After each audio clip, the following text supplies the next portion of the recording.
howdy, howdy, howdy. Finally, senior citizen here. Greetings, boys, girls, and all of our non-binary friends, and welcome to this, a brand new day. And remember, no matter who you are valid. And if you are a bigot, that is a terrible character flaw. Oh boy, it is gray, rainy. Yeah, it's not very chilly. You know, I'm only wearing one shirt. I don't have the heat on, and until now I had a window open. So it's just gray and chilly and rainy. Well, chilly again. I would find temperatures around 60s or so comfortable. It's all relative. Still though, thumbs up. I'm actually able to move around a little bit more because I've been taking it so easy with my arms. I'm doing better. That doesn't mean I've done nothing, but I've been doing better, and definitely a good thing. I was still able to play some various games. I was still able to play some games. I just have to be very, very careful. The very moment that I feel any sort of issue, it's time to stop. Just stop right then and there. So, oh boy. Now, here's something real quick that I wanted to talk about. But first, I'm going to jump in with this. We have some people that have been playing my silly little Marco Polo game at the end of my videos. And I would like to thank Jesse Koskinen, Christopher Eblin 4437, Kalekoi, I don't know how to pronounce that, Conspo Lopez, Big Fart 275, and Larry from Space 1856, all of whom have played Polo to my Marco. Thank you very, very much. It is greatly, greatly appreciated. It is a game that nobody has to play, but the fact that people do is greatly appreciated. Thumbs up and thank you. Now, the thing that I was going to talk about is I've mentioned before the game Dungeon Bash.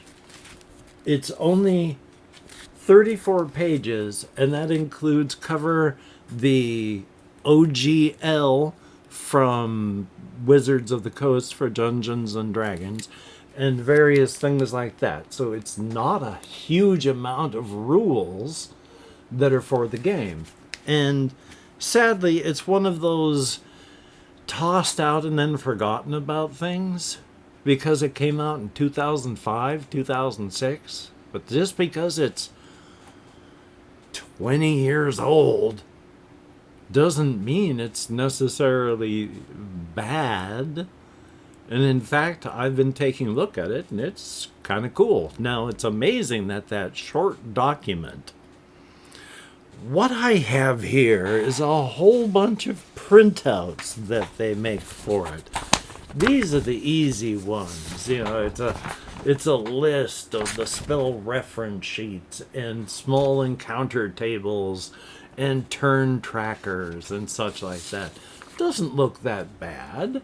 It's a nice little printout. And then, oh, well, here's another set of printouts where they have the standard encounter tables, and then pages where you can make your own encounter tables, and then regular and large encounters. And so that's not bad. And here as a reference, they also give you printed out character sheets so that you can properly design your own types of characters that pleasantly made at 1, 3, 5, 10.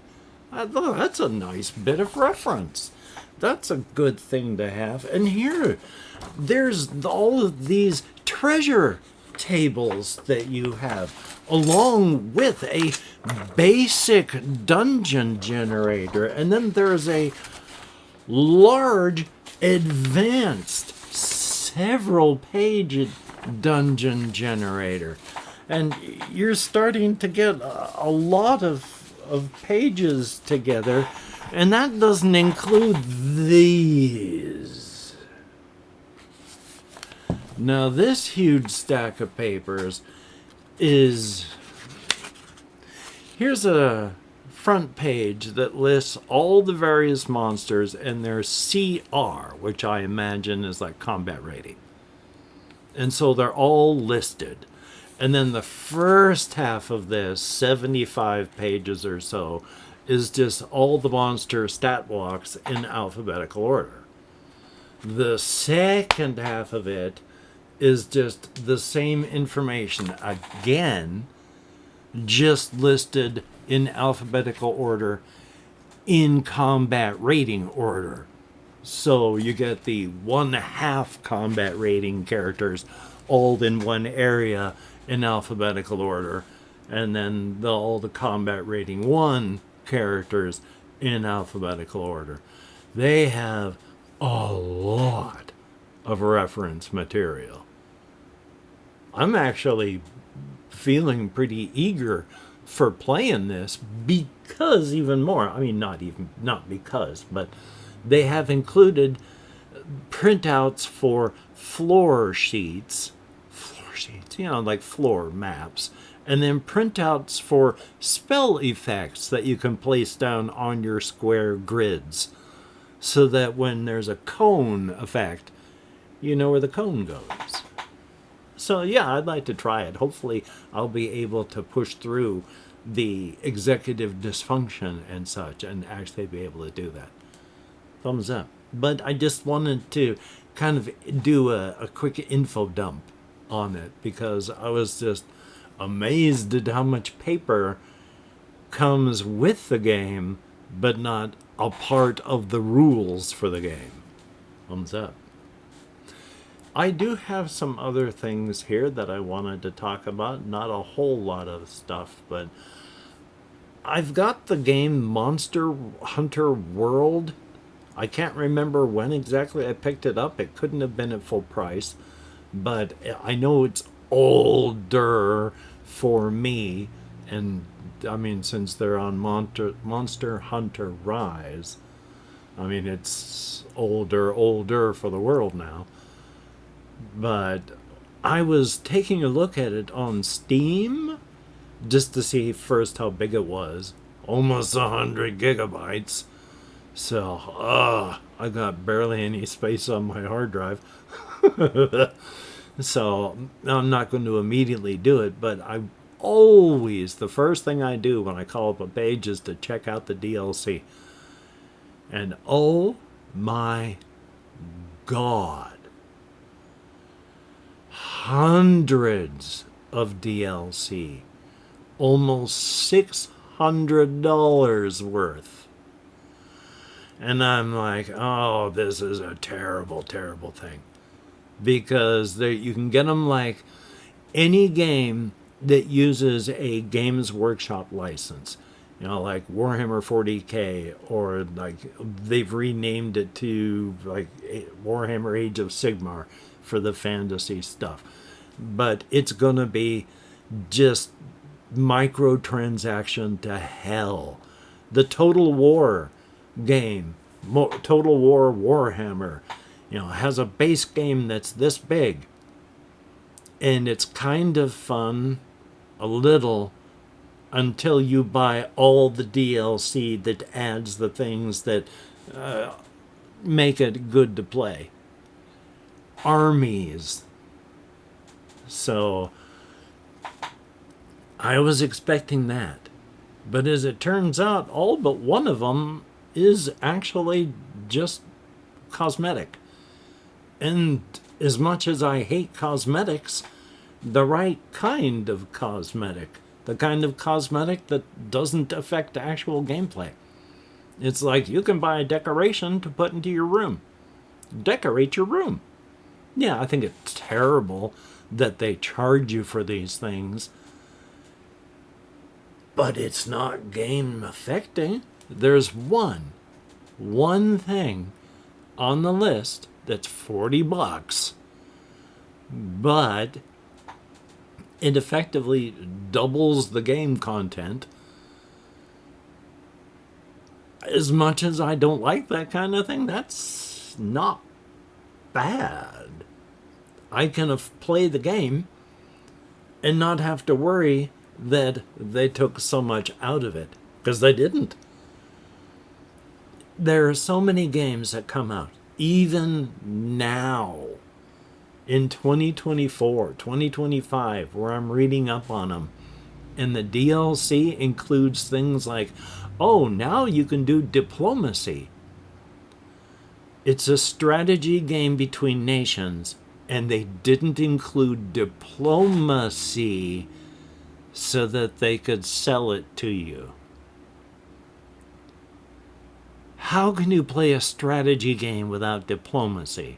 So you buy the game, you are locked into having to buy more of it just to play it. But I was amazingly surprised. Now, the thing that kind of scares me away from excuse me, it's like I was going to die there. The thing that, if I can remember what I'm talking about, I had it installed once before on my previous machine, so it barely ran. And I know that it can take forever, as in battles can be like an hour. But I'm almost wanting to play it again. I don't know if I should. I know it's the ADHD speaking, because I'm busy playing other games, and I'm trying to keep playing like Red Dead Redemption. So, and actually somebody asked me to... God, my GERD.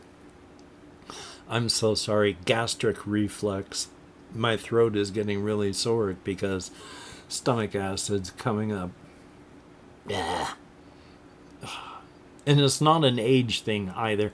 You can have GERD, gastric esophageal reflux disease / disorder at any age. But I don't know whether I want to put the sink of time into it or to stick with the stuff that I have. It'd be better to stick with the stuff that I have, because it's hard to stay focused on anything. I hyper-focused on Disco Elysium, but because I was hyper-focused, I needed to come up for air. Now I've got the issue of, if I don't do it constantly, well, any gap adds to a bit of problem to get it started the next time. So a little hill, and if I don't go over that hill, the hill gets taller for the next day. And if I go, oh, that's a tall hill, then the next day it's even taller, until eventually I just go, you know, that hill's so tall, I don't even want to fight with it. So I stopped playing that game. I don't want that to happen with Disco Elysium because it's such a good game. This has made it hard to do much of anything. So, joy. But let me see what else I have up here, because talking about games, this is one that kind of irritates me because I actually did spend some money on it, and I'm afraid I might have wasted it. I like the Fate series of games that Wild Tangent came out with a long time ago.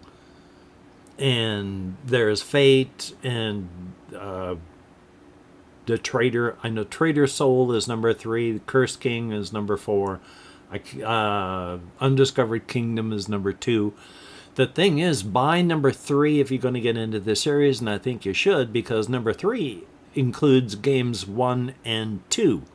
Because you can go from the world of the game number 3 into the world of the first game and do all of the quests in the dungeon there. And you can go into the world of the second game and do everything in that world. So yeah, it includes all 3 games. And then you can get the third one, the fourth one. So that's 2 things you've bought instead of 4. But they came out with the reimagined, I can't remember what it's actually called, like Reawakened, I think. But it was the reimagined remake of the 4 games in modern stuff. So it looks really good, and it has modern quality of life things on it. And it includes a lot of game-breaking bugs And there's a lot of things that are downgraded, like the map generation. You get some wild and crazy big maps in the original games. In the remake, the maps are small and they are not convoluted. It is very disappointing. There are a lot of things that could be fixed and likely never will be, because I did not remember and realize part of both. There's a company out there called Gamigo. Now, what Gamigo does is they buy other properties and then put them out for themselves. The thing is, they don't buy current or new properties, new or even good properties. They buy primarily MMOs that are really starting to fade. So they buy them because they're cheap. Now, it may take, let's say, 15 people to make the game and make content for the game once the game is made. But you can trim that down once the game is out to 10 people just to pump out content for it. Quests, monsters, different things, etc. You use those 10 people, but then over time, popularity fades, and you can't really afford to pay all those people. You start farming it out. Gamigo comes in and buys it. Takes 10 people to make all that content, but it takes 3 people just to maintain it, so they fire all the creative people. They keep the maintenance people on, given the task of fire up that microtransaction shop and pump it hard. And so the game is locked at the point that they bought it. That will never be upgraded or fixed or given anything. And every time you turn around in the game, the shop is pushed in your face. That never has bugs or issues. You won't find the spelling errors in that. The game, yeah, because they're never going to fix anything in it. Wild Tangent bought the Fate series. Wild Tangent made the Fate series. Gamigo apparently bought the series. Gamigo put out the reimagined Fate game with all 4 of them in it, but it's Gamigo. They don't fix things. Are the bugs ever going to get fixed? Well, the game's been out for a while. There's been nothing. I wish I had realized and remembered that, because I don't think I would have spent the money. But life is life. What else do I have up here? Asterix and Obelix, one of the the last things I'll mention here, was just something basically I put into a post, kind of a wow, how time goes on and such thing, where, back when I was 21, 22, over in Germany, I was buying things like the Asterix and Obelix graphic novels where they collected the things together. I could get some in English. I got mostly those. But if I couldn't get those, in the closest big town, Kaiserslautern, there was a shop there where you could buy Asterix and Obelix in German. And I bought those because I could read it and understand it at the time. And they were funny back then. And now, 40 some odd years later, and I personally, because they were on sale at Good Old Games, there is a set of 3 games, Asterix and Obelix 1, 2, and 3 XXL. I guess they're like remastered versions of older games, where, instead of reading about these two going about and defending their their peoples and such from the soldiers of Gaul, you can go out and beat up the soldiers of Gaul yourself. And they're goofy collectathons where you're running around and exploring and then trying to do things while you're beating up soldiers. And it's cartoon violence. There's no blood. You're just, when you hit a soldier, they just stretch the image, and then when they're dead, they just boing the character up and off the screen. No real. It's not intended to be a, oh, look at the realistic death and violence game. It's Asterix and Obelix doing cartoon violence game. The sort of thing they do in the novels. And so they're fun if you like that sort of thing. But I just thought I'd mention that, yeah, they're out there. And I liked them back then and I like them now. So it's cool. Thumbs up.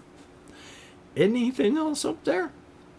Well, the only thing else I was really going to talk about was, boy, so late into it. Somebody asked me in the comments about things like boosters and such.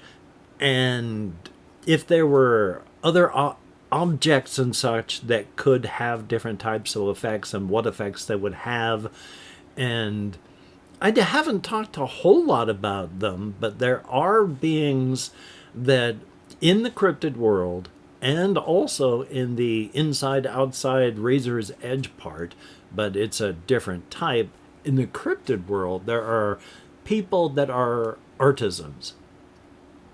And these are a group of people that can see how things work.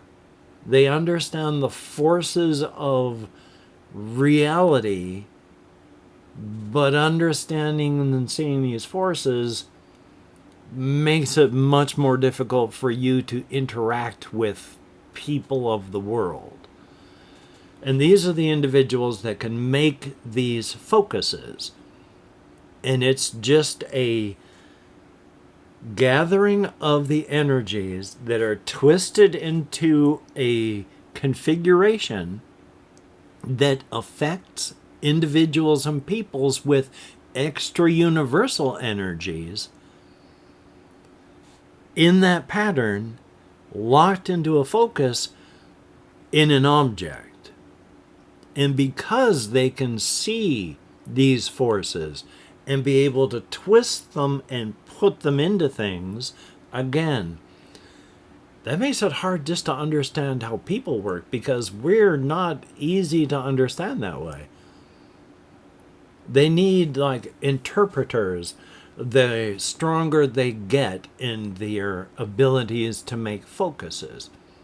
An individual that can make a self-recharging focus that can affect a city is going to need someone to help them eat and drink and take care of themselves in ways that aren't just the mechanical creation of focus in a way that's needed. They can't understand how to do that anymore. So artisans are needed and necessary,